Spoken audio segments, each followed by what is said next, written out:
जय हिंद दोस्तों, सैनिक समाचारों में आपका हार्दिक स्वागत है। सबसे पहले बात करूंगा हेडलाइंस में बात करूंगा क्या इक्वल मिलिट्री सर्विस पे बढ़ गई है। ऐसा ये मैसेज इतनी बार बार क्यों आ रहा है और इसके साथ आर्मी पर्सन्स को क्या फायदे हो गए हैं। सीधा एक लेटर है जो वायरल हो रहा है, आखिर उसकी सच्चाई क्या है और सेना, भारतीय सेना का दुनिया में आखिर दबदबा बढ़ गया है। दोस्तों कैसे, एक रिपोर्ट, ग्लोबल फायर पावर की रिपोर्ट की बात करूंगा।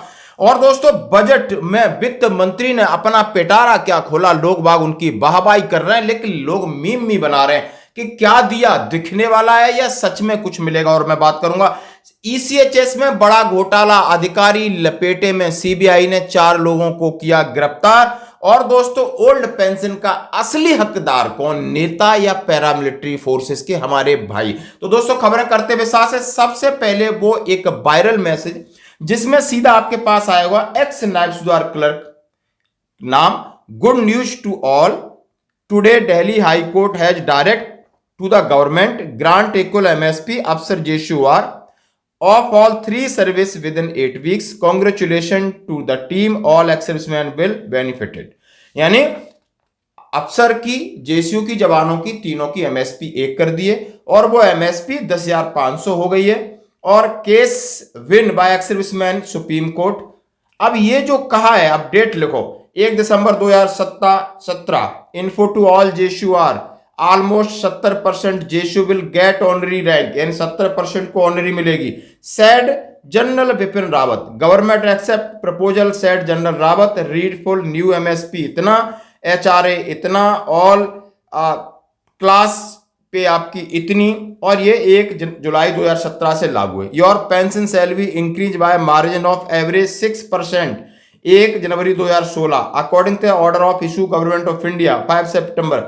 यानी डायरेक्टर जनरल रीसेटलमेंट, वहां पर सबको नौकरी मिलेगी, कैंटीन, ईसीएचएस, यानी ये सारा एक है। हमारे पास कम से कम नहीं तो 100 से ज्यादा लोगों ने भेजा है।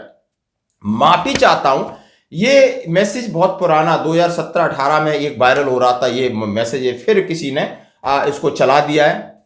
न इस दुनिया में जनरल बिपिन रावत हैं और ना ही इस दुनिया में वो लोग हैं कि जेसू जवानों की एमएसपी बढ़ाने वाले हों और उनकी पेंशन बढ़ाने वाले हों। तो ऐसे मैसेज हैं, ये टोटली ये निराधार है, मतलब इसका कोई बेस नहीं है, इसलिए बार बार आगे इसको सर्कुलेट न करें, ये हमारी आपसे रिक्वेस्ट है।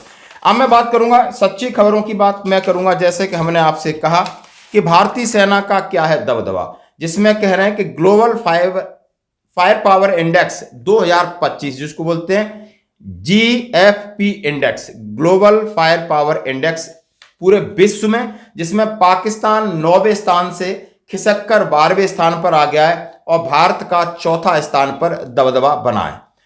अमेरिका, रूस, चीन 2025 में वैश्विक मारक क्षमता सूचकांक शीर्ष पर है और भारत 4था स्थान पर पहुंचा है, पाकिस्तान 12वें पर। भारत की प्रगति का श्रेय आधुनिकीकरण, आत्मनिर्भरता, आर्थिक विकास को दिया जाता है। यानी ग्लोबल फायर पावर आपकी आर्मी पावर से समझ, उसका एक सर्वे है और जिसमें आपने देखा होगा भारत के विकास के पीछे कारक क्या है। इन्होंने कहा है आपका जो इंडेक्स है, इसकी तरफ से तीनों सेनाओं का जो आधुनिकीकरण है, सेना में 1.45 मिलियन सक्रिय कर्मी हैं, 1.15 मिलियन रिजर्व सैनिकों, 25 लाख से अधिक पैरामिलिट्री फोर्सेस और उस पर T-19 भीष्म अर्जुन टैंक, वायुसेना की पावर, इन सारी चीजों का एक लेखा जोखा सामने हुआ है, उसमें आपको 4थे स्थान मिला है। और आपके जो देश है जिससे हमारी कहीं ना कहीं आप देखते हो ठनी रहती है, वो 9वें से 12वें पे गया है, तो इसके लिए सेना को इसका श्रेय जाता है। अब मैं बात करूंगा सीबीआई। हाँ जी दोस्तों, ईसीएचएस एक सिरदर्द बनता जा रहा है सच में। कितना भी आप ट्रांसपेरेंसी के नाम पे ले लो, जब अपने ही लोग उसमें खाएंगे तो दूसरे क्या करेंगे। अब होता है क्या है, सिस्टम ईसीएचएस का है, इलाज कर रहे हैं सिविल हॉस्पिटल, और सिविल में तो भगवान ही मालिक है। अब उसके नाम पर इन लोगों को भी हाथ धोने का मौका मिल गया है, इनके लिए भी एक महाकुंभ चल रहा है। और ये मामला कहां का है, ये है जैसे कह रहे हैं कि रोहतक ईसीएचएस पैनल वाले अस्पताल को चल रही सतर्कता जांच से राहत दिलाने के लिए कथित तौर पर रिश्वत मांगने के आरोप में 4 लोगों को गिरफ्तार कर लिया है।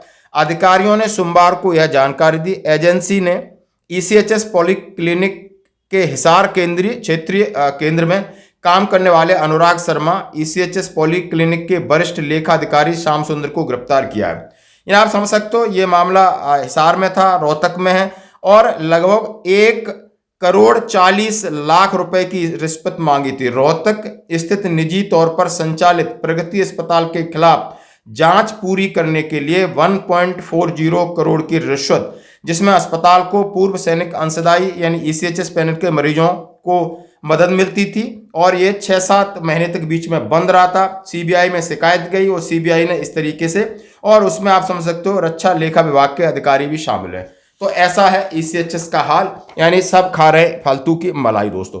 अब मैं बात करूंगा ओल्ड पेंशन सिस्टम। पहले सबसे पहले कहूंगा कि वित्त मंत्री जी को सबने बधाई दी। आप देख सकते हो जैसे ही सदन में वित्त मंत्री जी ने बजट भाषण खत्म किया, माधवराव सिंधिया जी हों, सब लोग उनको कॉन्ग्रेचुलेट करने आ गए कि बहुत अच्छा बजट था। और सबसे बड़ी बात हुई टैक्स में छूट, टैक्स में छूट, टैक्स में छूट। अब ये टैक्स के ऊपर स्पेशल बाकी आदेश आएंगे, लेकिन टैक्स पर छूट है वो कितनी है और कैसे मिलेगी, लेकिन उसका एक नमूना, एक मीम्स बना के लोग कर रहे हैं कि 3 लोग हैं, एक दूसरे को 500 रुपए देते हैं, 1000 रुपए उधार होते हैं, और 500 रुपए का कितना बड़ा फेर लगाते हैं, जरा आपको ये देखना होगा। भाई तूने मेरे से 1000 रुपए लिए थे, पैसे कब देगा? सैलरी आने दे फिर देता हूँ। जैसे ही सैलरी आए दे देना भाई। हाँ भाई, मैंने तेरे से 1000 लिए थे, 500 पकड़ो, 500 बाद में देता हूँ। भाई मैंने तेरे से 1000 रुपए लिए थे, 500 दे रहा हूँ, 500 बाद में देता हूँ। ठीक है। मैंने तेरे को 1000 दिए थे, वो कहाँ है? ठीक है, ये लो आपके 500 देता हूँ मैं। ये ले भाई 500 और पकड़, अपना क्लोज, साफ बराबर। लो भाई 500 रुपए पकड़ो, अपना हिसाब बराबर। 500 पकड़ो, हमारा हिसाब बराबर। क्लोज, सबका क्लोज। इससे आपको बड़ा मजा आएगा कि हाँ एक्चुअली ये सरकार बोलती बहुत है, देगी क्या और उसके तरीके क्या होंगे। जैसे कि अब मैं बात करूंगा ओल्ड पेंशन सिस्टम। अभी कहा गया है कि जैसे आप जानते हो पहले आपको ओल्ड पेंशन सिस्टम यानी पुराने लोग हैं जिनको 50% पेंशन मिलती है, उसके बाद आपके पास नेशनल पेंशन स्कीम जो कि बाजार के ऊपर निर्भर थी, उसके बाद यूपीएस यूनिफाइड पेंशन स्कीम।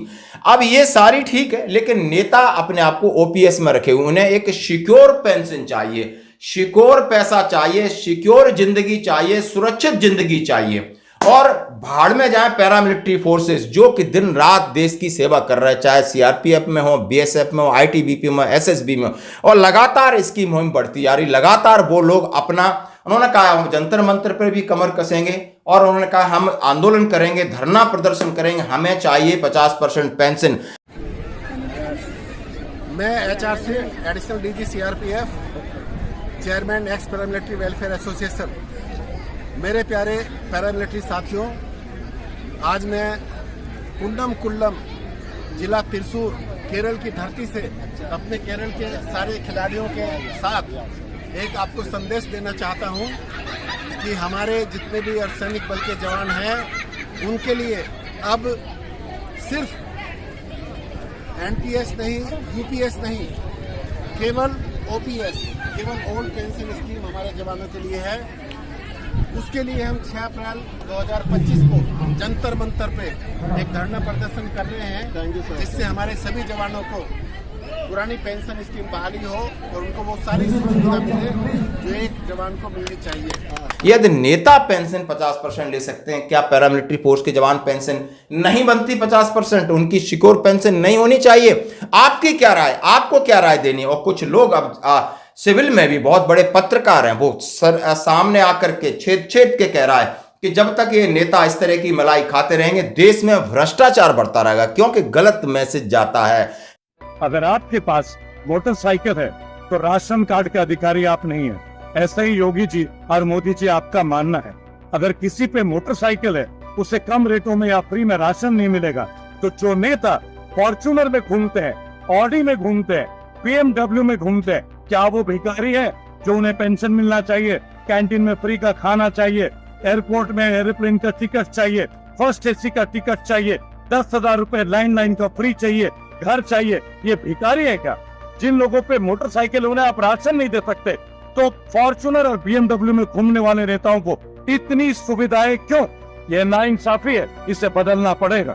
गलत तरीका है नेताओं का, यानी उनके लिए सब कुछ है, आप देख सकते हो। तो दोस्तों आपको इसमें आपने एक क्लिक मारनी है कि बिल्कुल पैरामिलिट्री फोर्सेस को 50% पेंशन हकदार हैं, जब नेताओं को है तो उनको क्यों नहीं। दोस्तों आपकी क्या राय? आज की खबरों में इतना ही, बने रहिए हमारे साथ।